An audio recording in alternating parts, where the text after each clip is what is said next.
Well, Gus, Andreone, I can't tell you how much of an honor this is to have a tennis guy, a tennis junkie, tennis professional, tennis broadcaster, interviewing the oldest and most respected PGA golf professional out there. Gus, in advance, thanks for your time today. There's so many things to talk about in your life, so many accomplishments. Where do we start? I don't know. Let's start in the beginning. How did you get into the game of golf? Who got you started? I started a caddy at St. Clair Country Club. We used to walk about 5 miles to get up there. So finally we got up there and we learned how to be a caddy. So that's how I got started in golf, being a caddy. And that was back in Pennsylvania. But you were you're a highly sought after caddy because you had holes in your shoes. Explain that. Back in those days, we got a big hefty sum for caddying for 60 cents a round. And this one doctor come out in the evening and all the caddies wanted to go home.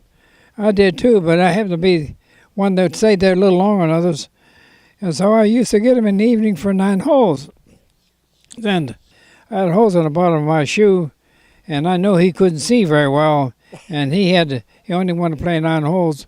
He wanted to get in early, and I did too. So, knowing he couldn't see very well, I had holes in my shoe. I'd pick his ball up with my foot. No, really? And I'd walk it 30 yards, and then lay it down. Hey, I'm hitting that ball a little long tonight. Yes, you are, Doc. You're doing very well. You're a smart young man back then. As a young man, as a kid, what did playing golf mean to you, Gus? I just come along with the game of golf and grew up with it and learned a lot from the people I caddied for, and I wanted none but the best golfers, because being interested in golf, I wanted to get the best swing I could get, and I wanted to get the best golfers, and that's how I learned to play golf. All right, back in 1935, you give your first golf lesson. What were you telling people back then about their golf game that you still tell them now? Because I know you can't go anywhere. You can't go anywhere in town in Sarasota without people asking about a golf swing. So what were you saying then that you're still saying now, Gus? Well, I'll tell you, each person you teach is a little different, so you have to adjust your teaching to the person you're teaching. Or you try to impress on them the importance of practice. Practice makes perfect. And you always work on a weak part of your game, and every part is important. And if you have a weakness in your game, that's the part you want to work on. You are the oldest, most respected PGA golf professional out there. All the young PGA guys, they seek you out. Gus, what can you tell us that will make us better young teaching professionals? What do you tell these young PGA pros?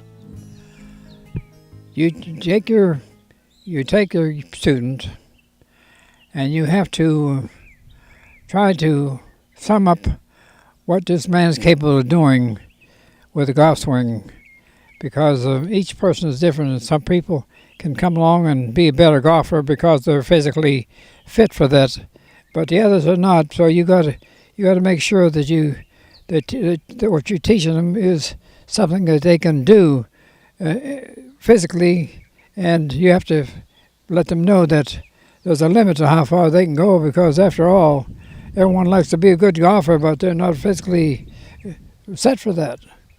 So that kind of limits just how far they can go in golf, but you want them to enjoy the game, and everyone's going to have a bad shot here and there. The main thing is to forget that one bad shot you missed. The most important shot you're going to hit next is the one coming up. The one you missed is gone. You can't do a thing about it. Forget it. Guess what, Gus? That tip can apply not only to golf, to our game of tennis. Great advice. Great tip, Gus. Thank you. You made a contribution to my golf game and my tennis game also. Talking about contributions, in your estimation, who have been some of the golfers to make the greatest contribution to your game of golf? Well, I named 5, in my opinion. Walter Hagen, he's the first man who went to the front door. The pros used to have to come in the back door back then. But when Walter Hagen, always coming in late, he always never dressed for golf. He'd be out just enjoying the night before, so he come in the front door with his golf clothes he wanted to change to play golf, and he tried to come in the door, and the man in said, "Hey, you have to come in the back door." And that's the first day. Walter Hagen's a man going in the front door of the game for the golf professionals. It raised the level of their respect for the pros. He's the man that opened the door for all the golf pros going through the front door and getting the respect that they have today. Now, Gene Sowson, he's the man that made it possible for golf getting exposure to the Shell's Wonderful World of Golf. Gene Sowson is the man that got that start. He got right here in Sarasota. And the third one is Ben Hogan. Ben Hogan has made practice so important. He practiced day and night, and when he'd go home in his room, in a hotel room, wherever he was, he never let a second go by that he didn't practice some part of his game. So he made practice important to the golf pros. Now comes Gary Player.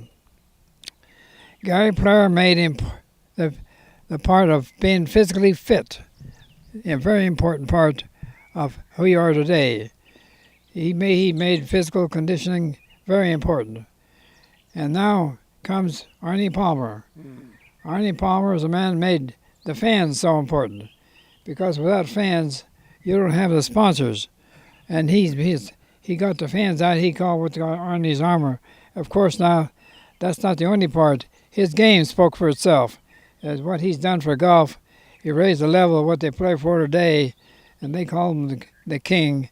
And he earned the title of king. It's what he does for the game on the golf course, and he does many things off the golf course also, which contributes a lot to the result of the game of golf. And all the pros today all have a special program because Arnie Palmer set the idea of doing something for others besides playing golf. Gus, there have been changes in the game of tennis, changes in the game of golf, changes that you like.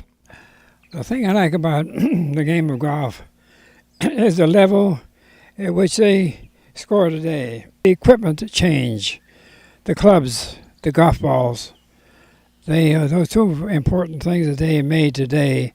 And of course now the golf courses have also gone through changes because they manicure the golf courses a little different than what we had back in those days. When we had a rough, you got off the fairways back in those days, you hunted for the golf ball. The grass was so high. When they said rough, it was rough. But today they cut it down to a level where you can use the wood in the rough. Today they've changed that. Now they're scoring better because of that. A challenge of a golf course is not what it used to be when I was back in those days, and I'm going back in the 30s, when the golf courses were not as manicured as they are today. All the equipment has a lot to do with how far they hit the golf ball. There's quite a few changes in the equipment. Very big change. Indeed. Gus, you continued to shoot your age in golf up to a year ago. You still work out physically on your game. You do it in the pool. You practice your golf swing in the pool? Yes. Underwater? Yes. Wow. Get against the side of a pool, and I'll swing back and forth, swinging through water, and trying to get the swing. And I get resistance from the water, but I'll do that about 30 or 40 times in the pool. And I kind of feel that gives me a little exercise that I like because it has something to do with my game of golf.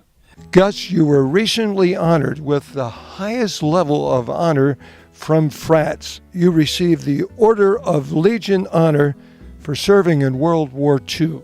You served with General George Patton. What will those years always mean to you? Well, anybody who's been in service and they've been through where you've been part of the whole action that goes with being in war, you never forget your buddies, and you never forget all the things you come through, you're lucky to get through what you did without being the result of a fatal end. And that's because not only yourself, but someone higher than you was watching over you. Enemy has just knocked out 4 tanks. And we now are on foot, approaching this little town. And up on the hill was the emplacement of these guns that knocked out the tanks. And I also had snipers up there. And we walked up there and walked into town. And I came into a house, looked at me, it was about three stories high. Well, they watched me going upstairs. They saw me going up there. So they waited until I got to the top step, the top floor, and they hit that area with a gun, with one of those shells. I thought they blew my ears out. I couldn't hear for 2 weeks, and I have an hearing impairment. So one of those was from that action there, and I'm here talking about it. And I come reeling dazed downstairs because of that shell just affected me that much at that point. It hit so close to me, I just couldn't believe that you could go through, a human being, go through that force of the shell, explosive power that it had there, and still here talking about it. That's just one of the things. Very impactful golf. Recently, just within 2 years ago, you shot your 8th hole in one. Now, when do you know it's going in that hole? When the ball leaves your golf club, when you sight it, the flights of the ball, or don't you know until it finally drops in, Gus? You really don't know. Having a hole in one is luck, pure luck. No skill. You hit the ball towards the hole on the par threes. If it goes in, it's in. But believe me, it's luck. It is not skill. Skill is coming heading towards the pin, but going in a hole is a matter of luck. Let's talk about one of your most lucky days. Back in the year 1983, you buy a lottery ticket in Pennsylvania. The next thing you know, you're getting $1,000 a week for life. Right now, you've picked up $1.3 million, Gus. Will you ever forget that day? No, I'll never forget that day, because when that day came, I was in Harrisburg, and he said, now we're going to draw the one that wins the start of the week for life. So they happened to draw my number on the 8th one, and I was watching, I was there, and there I am. And they said, now don't forget to pick your $10,000 checkup before you leave. And who do you think forgot to pick up their check before they leave? I did. No. But I went back and got it. We'll give it the whole thing. I said, no. I said, I'll keep $1,000 a week.